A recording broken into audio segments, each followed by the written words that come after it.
Workers, friends, and strangers have been gathering all day and night, uniting together as they mourn the loss of Trader Joe's store manager, Mely Corado, who was shot and killed during Saturday's hostage situation in Silver Lake. This is a community grocery store where many customers and employees are familiar faces to one another. Tonight, one of them was tragically killed before an hours-long standoff here in Silver Lake.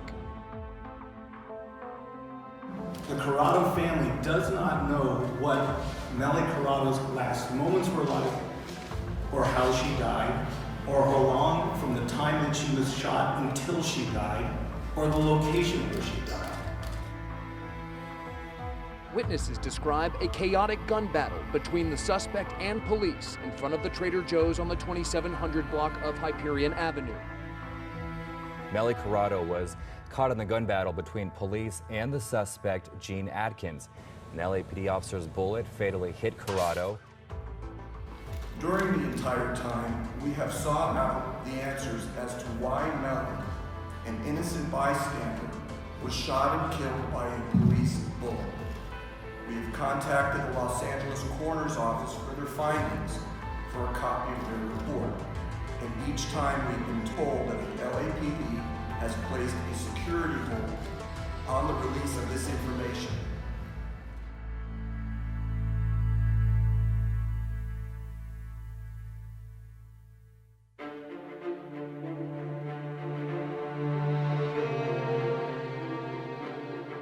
This episode is dedicated to the celebration of life of Mely Corado. For those that do not know, Mely Corado was shot and killed by the police in pursuit of a suspect and by shooting into a supermarket without precautions taken. So this poem is dedicated, and well, it's entitled Sunflowers. It was by the poet Montgomery. Montgomery said this of sunflowers: eagle of flowers, I see they stand, and on the sun's noon glory gaze. With eye like his, thy lids expand, and fridge their discs with golden rays.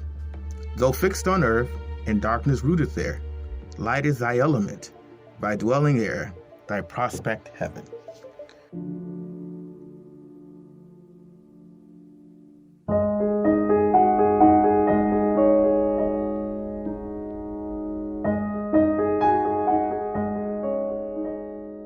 This is Theo Henderson from Unhoused. We're right now at the rally or memorial for Mely Corado, and we're speaking with the father of Mely Corado, and I want to thank him for taking his time to be gracious enough to talk with me.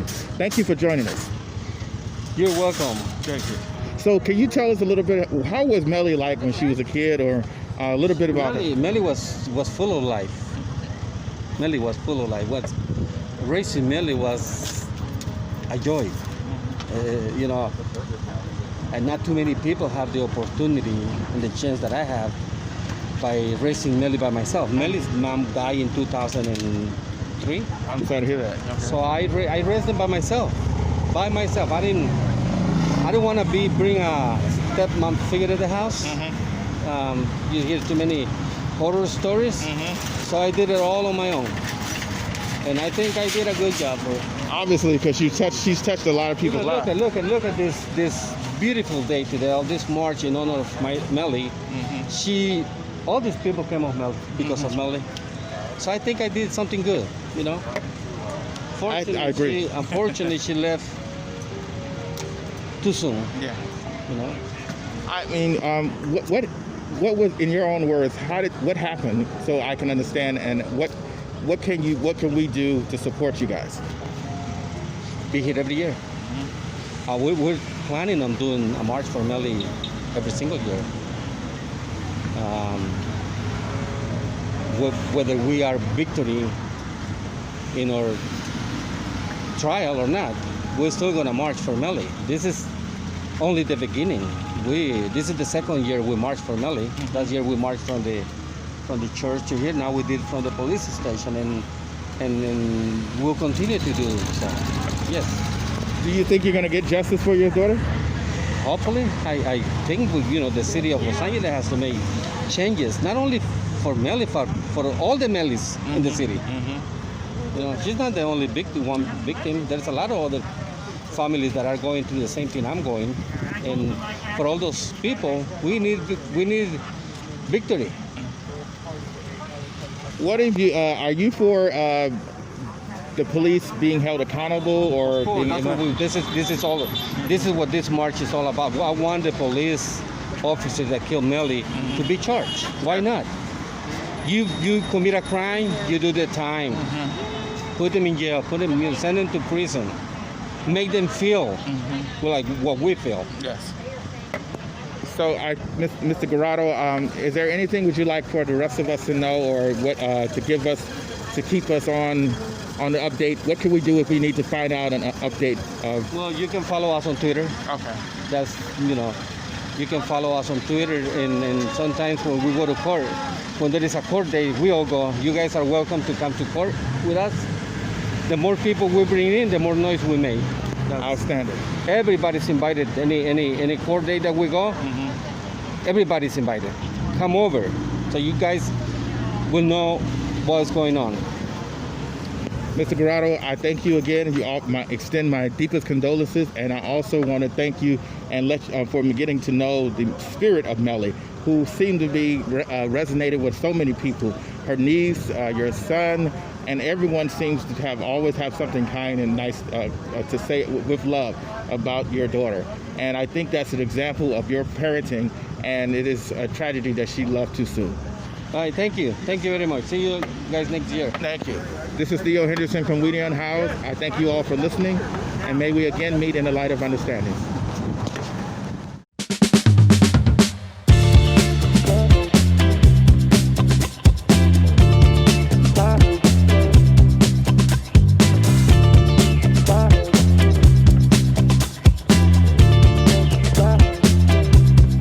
Unhoused News.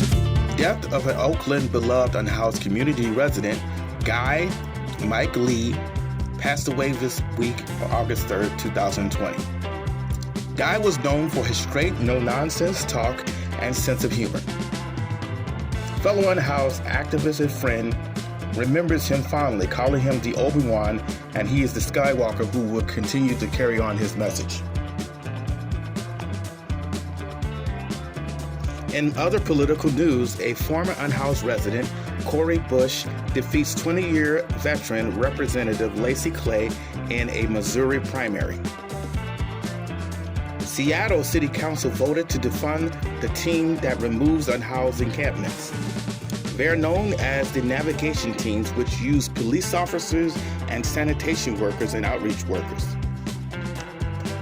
They force unhoused people to get non-existent services and remove their belongings. The vote was 5-4 to remove police from the team and redirect the funding to nonprofit service providers. Of course, Seattle Mayor Jenny Durkin is against the vote. Businesses and neighborhoods are also opposed to it. They're citing that there will be an explosion of unhoused people, and the laying off of 10 police officers is the result of this measure. In Beirut, Lebanon, an explosion leads up to 300,000 houseless. On July 31st, 2020, the Los Angeles Police, Sanitation, and LASER resumed their sweep services during COVID-19. In a vote that was ranged from 10-4, council members voted for these drastic measures. Joe Boscano, ex-cop, touted that the need for the criminalization as well as harassment of the unhoused is necessary to get them to remove all their junk off the street. The Kadima Fellowship had a donation drive. They asked for old backpacks filled with feminine hygiene products, gently used clothing, and bottled water on August 1st, 2020. An Oakland family is asking the public to help them to solve the murder of their unhoused son, Jeffrey Chambers Jr. He was stabbed on July 17, 2020. Salvation Army in Modesto County has an uptick of 25 houseless residents that has COVID-19. An unhoused member had his wheelchairs thrown in the trash by shelter staff in the trash.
absorb all of this energy. Because one of the things that we know is when they steal our people from us, they can steal their bodies, but they cannot steal their spirits. And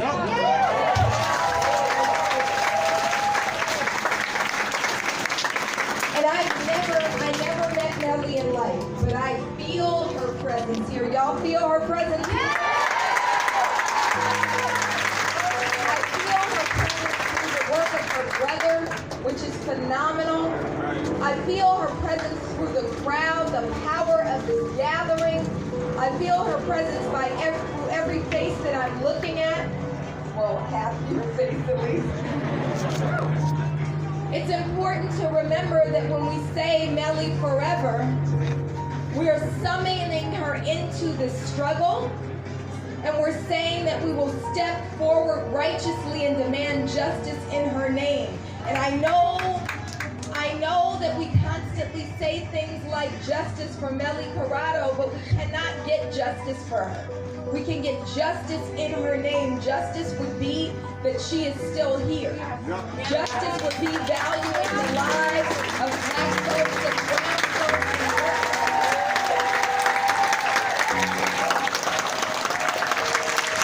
more than the police state, which all of these fools try to prop up.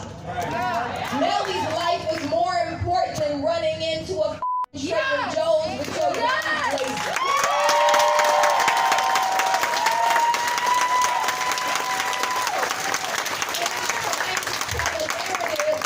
It wasn't the police fault. Hell yeah, it was the police fault.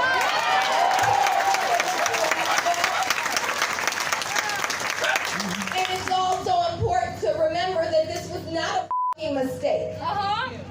Police were designed to do exactly what they did. They were designed to do exactly what they did, and so we're not going to sit up and just say, let's tinker around the edges of policing, because policing is a murderous system. We're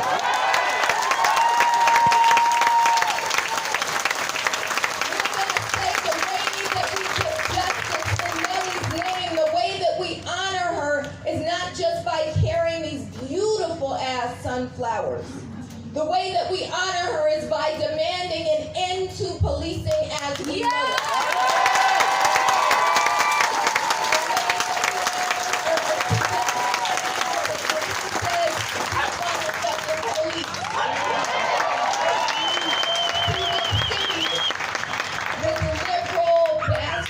White supremacy, because this is liberal white supremacy.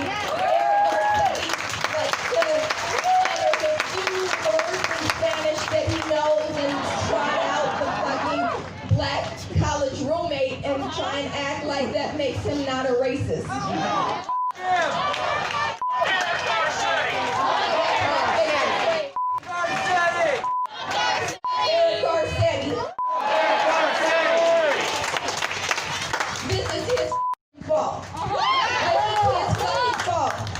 Tries to act like the answer to police abuse is by pouring more money into policing and partnerships with the police. And Mely's murder. We gotta call out liberal white supremacy. We all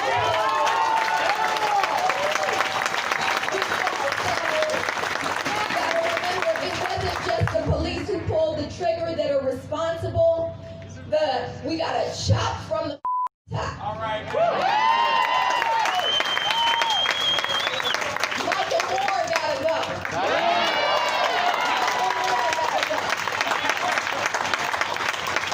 Fire Chief Moore. Fire Chief Moore. Fire Chief Moore. Fire Chief Moore. Fire Chief Moore. Fire Chief Moore. He wants to talk about protesters having blood on our hands. He has blood on his hands. He has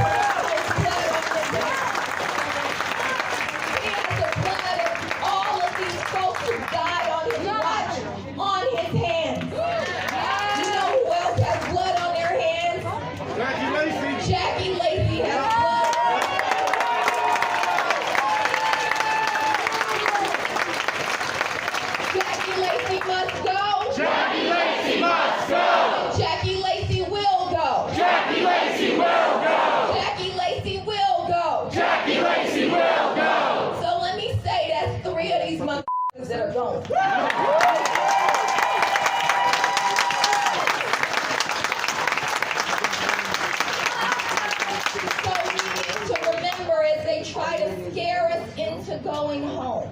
Because I don't know if you all have seen what Garcetti is now saying. There's going to be a new stay-at-home order. They're going to crack down on protests.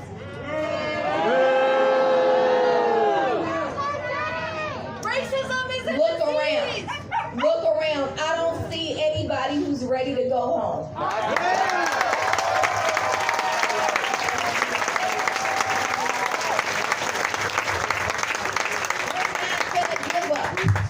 The reason that they're saying this is because they want us to give up. They want to push us back. They want to stop us from saying defund the police, which is really, I think y'all can handle.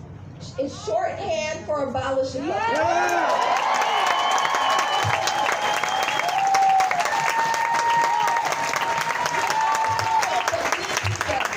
We keep us safe. So when we abolish the police, it's also summoning our most radical imagination and saying, we keep us safe. My kids, I shouldn't tell everybody because I don't know who's in the crowd, but I'll trust the people who are sitting over here. My kids are in the car. You know why I feel safe? Because there's people standing by the car watching my kids. Because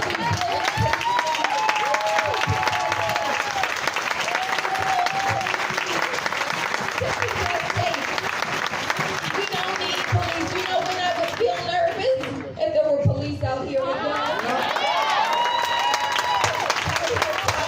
We don't call services or some shit for a 13-year-old like they can't get out the car by themselves. Beautiful sun, the power of the sun as we hold these sunflowers, as we call Mely's name. I want us to remember the power of this moment. Because just like we say Jackie Lacey must go and follow it up with Jackie Lacey will go, when we say defund the police and reimagine public safety, we're not just saying what we aspire to. We are calling it into being. We will abolish the police.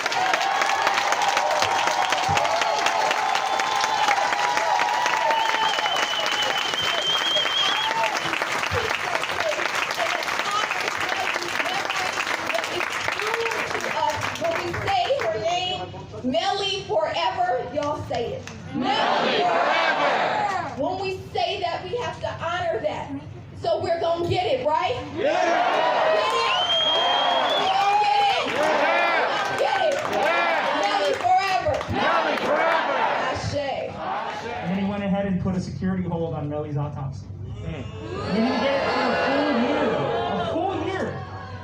We knew that Mely was dead, but we didn't know the particulars. We didn't know how long it took for her to die. We didn't know where exactly she was shot. And it was only after we went to court to ask for this that they finally gave it to us. I was talking to a friend of mine a few months ago, and he talked to me about his brother who had died in a horrific car accident. And it was on a road that they had been taking since they were kids. It was like going back home to visit their parents. And so he told me that the next time he went to visit his family on that same road, he saw the scorch marks where his brother's car caught fire. And so those scorch marks are still there. And just as every time I drive down the street, I picture the inside of that Trader Joe's and I picture Mely bleeding out. I try to think about the spot where it happened. I try to think about what she thought about in her final moments. And, you know, I don't really know what to make of that. But what I do know is that when that happened, I knew that it was going to be my mission to hold the people responsible, accountable. And whatever shape that was going to take, I knew that at some point I would have to join the fight. And I actually invited Mayor Garcetti here today. And as far as I can tell, he's not here.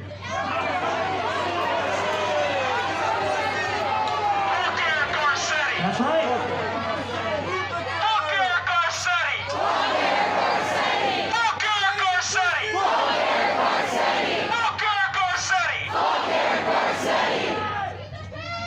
My man,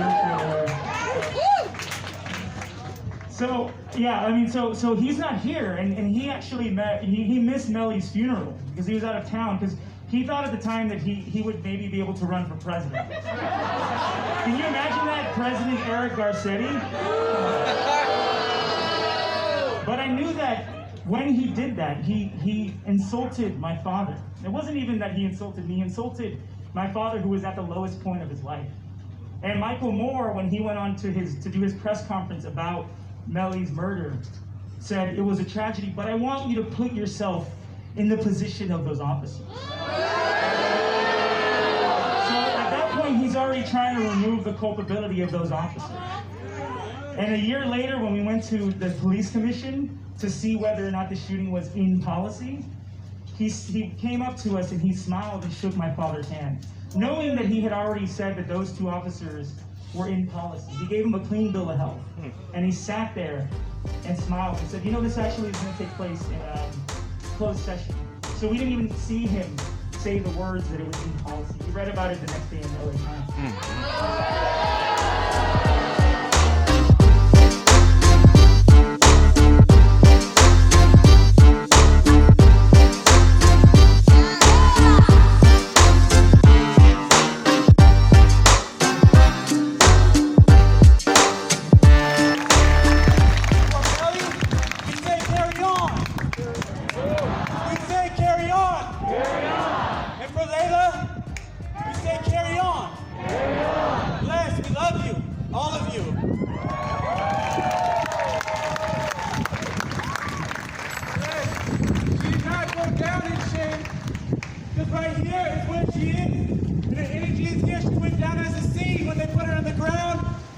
And they brought her up as a flower, as a sunflower. Put your flowers up.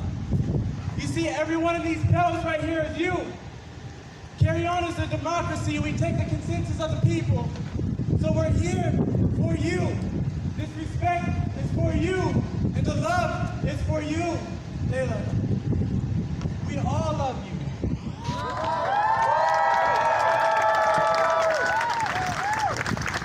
So when I say that we're all together symbolically within this flower, you see the petals are us, and the core is Mely. And we're all here together in a big circle, attached to the core. I believe in y'all, and the only way that we're gonna get the true justice that we need to make sure that something like this never happens again is if we push the spirit of her, and we have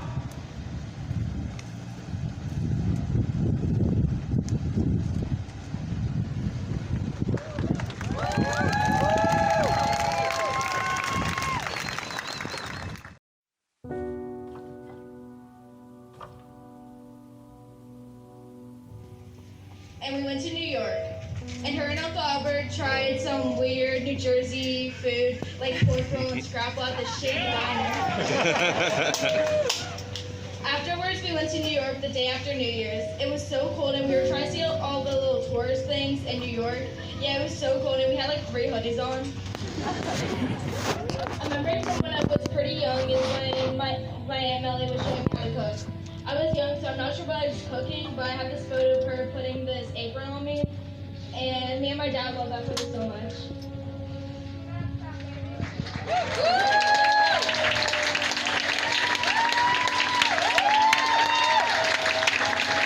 I will never make more memories with her because of lack of police training. I will never be able to hug her. I will never be able to make fun of my dad with her again, and she will never cook for me again. I will never fully heal because of the LAPD and them being selfish and only worrying about themselves.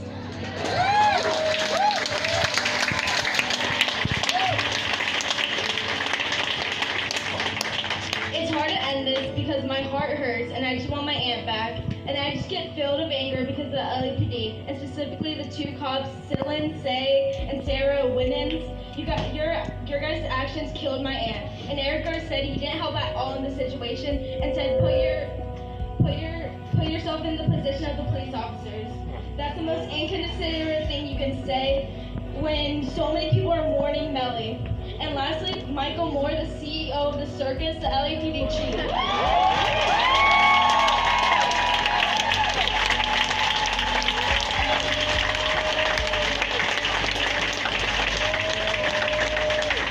And badge isn't an excuse for what happened 2 years ago. Who are we supposed to call when the police are the murderers?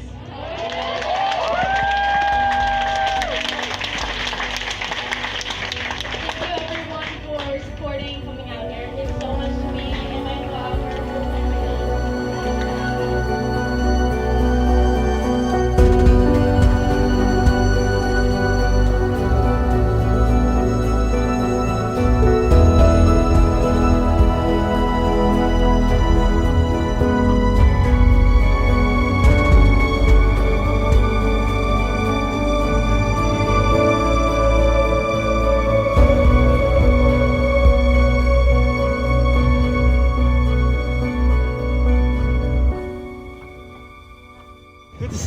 Thank for you. being here. No, it's an honor. Thank you for inviting me. This is Theo Henderson from Unhoused. I have one of the explosive and excellent speakers, but we're here in memory of a very strong person and a very heartful sunlight person. She brought a lot of light into a lot of people's lives. Her name was Mely Corado, and I'm here talking with her brother about what she was like, what the incidences that happened, and why we're here today. So without further ado, let's talk with Albert. Albert, thank you for joining us. Hey, Theo, good to see you. I'm really happy you're here today. Thank you. Tell us a little bit about Mely. You know, I'm sure she seems larger than life from what I've heard.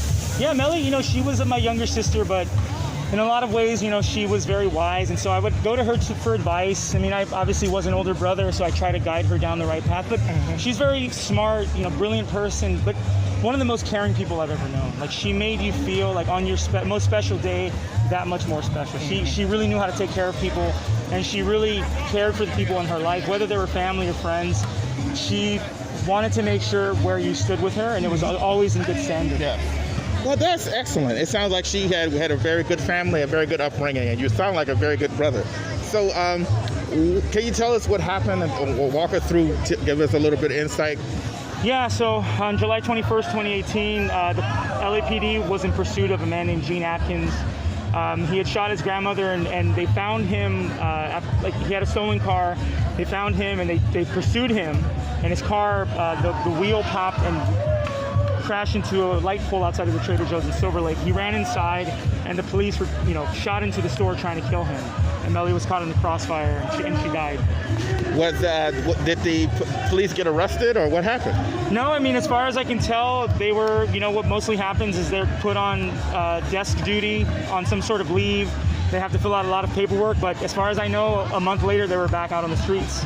My goodness, you go and shoot into an unarmed crowd. Let me ask you a hypothetical question. Sure. Let's suppose if you had was upset and you were running after someone and you shot in the crowd and you accidentally killed maybe a cop, then what would be the penalty for that? I mean, I'd be in prison. I'd be to life in prison. I think for some reason a cop's life matters more than a civilian's life. When a civilian gets killed, in the crossfire or anything like that, it's always chalked up to wrong place, wrong time. We're sorry, but we're doing our jobs. But if I were to do the same thing, because it's not my job to go out and kill people, then if I were to murder a police officer, I would go to prison. No questions asked. I would have been arrested that day and probably murdered in prison. That it's very, the way that a cop's life is valued over a civilian's is very troubling. Yeah. I totally agree. I think the idea of qualified immunity just goes overboard. Yeah. One of the things is, so how did the police reach out to you or speak to you about the incident? Our only sort of interaction with the police was Chief Moore trying to meet with us for a photo opportunity before the press conference where he admitted that the LAPD killed Mely. Otherwise, we got a lawyer pretty quickly, so they didn't want to talk to us, and they actively have been trying to withhold information from us. I heard you mention that. They stated that they were trying to be cooperative in anything you need, but what happened? They put a security hold on Mely's autopsy. They ran a toxicology test on Mely looking for drugs, and she was the victim of a shooting. She wasn't interacting with the cops. She wasn't running from them. And she didn't break a law. So no, she was working. She was at work, yeah. and what I always tell people is that when that guy's car hit the pole, she thought she heard a car accident. She didn't know that someone was running from the police. Right. So she went out to go help someone. Mm-hmm. So her last conscious action as a human being was to go help someone. And so that is how I try to live my life. Is I go and I try to help people. And see the good in things. Yeah, and also just, sometimes if you help people, if you give people kindness, you're not always going to get kindness back, and that's okay. Yes. And you need to be okay with that, and you need to know that sometimes if you try to help people, it may not be received in a good way, or you may even get hurt or but you still have to help people. But you plant a seed like the sunflower, and the sunflower can be spread everywhere. Yeah, and because you never know what that goes into. Yeah, and my goal is to tell people about Mely and inspire more people to get involved in these causes, because I got involved because I wanted to uplift Mely's name, and I needed to do something to give back to this community and to help fix this city that took my sister from me. So if I can do that, someone who had never done anything with politics, who'd never engaged in this sort of stuff, if I can go and be successful, anyone else can. Anyone else can do that, and it doesn't and should not take a tragedy for that to happen. So what happens when you hear people talk about not all cops, we need police or all of this? What would be your response to that? What I say is that even if you're not the one pulling the trigger, if you're not falsifying reports, if you're not harassing people, you're covering up for the ones that do. So you're as complicit as anybody else. So if you know that your partner used, excessive force, if you know that he planted drugs, if you know that he killed someone who didn't have a weapon on them, and you file a report that's false, if you say a statement that's false, you are complicit. So you didn't pull the trigger, but you are knowingly helping in the murder or harassment of people. So that's why the system needs to be broken down and built from scratch, because if that's a built-in thing, if cops know that they're going to get away with it, what's to stop them from killing anyone for any reason whatsoever? When you went to the police commission, did they offer any condolences or any kind of way to rectify this? Besides, Chief Moore shaking my dad's hand and kind of thanking us for being there? No. I mean, our relationship with them, we filed a lawsuit 4 months after Mely was killed. So since then, they've really kept their hands off of us, and we really haven't had much contact, which is good because we don't necessarily want any. We're coming for everything they have, and so we don't want to settle. We don't want to be friends with them. We don't want anything but justice or abolishment of the police. I was going to ask too, because have you tried with the NAACP and the FBI? Would they investigate?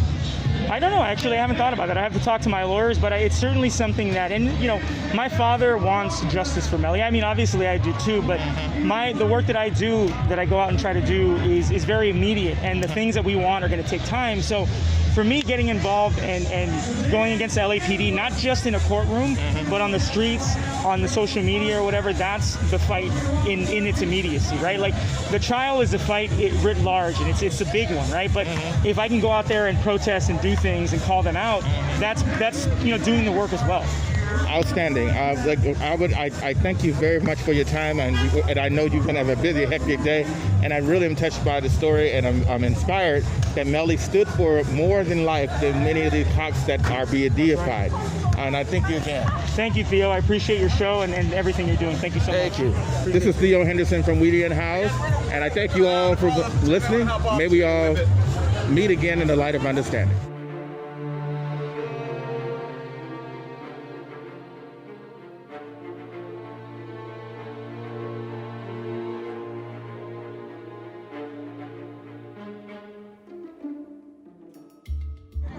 Thank you for listening to episode 30. It is important to remember Mely, to celebrate her kindness and her generosity to her friends and family, but also to fight for her and the justice that she deserves. This is Theo Henderson from Unhoused, and I thank you all for listening. May we again meet in the light of understanding.